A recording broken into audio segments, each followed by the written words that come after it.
Buong pangalan, ang buong pangalan ni Kobe ay Kobe Bean Bryant.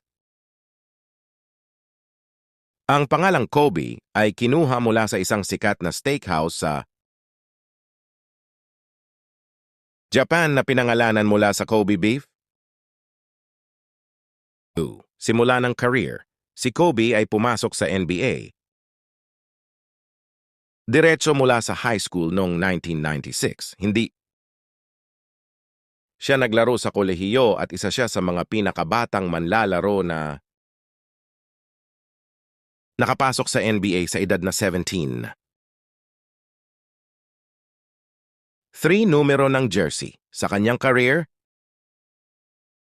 2 numero ang ginamit ni Kobe, number 8 at number 24. Bawat numero ay may kanya-kanyang simbolismo sa kanyang karera.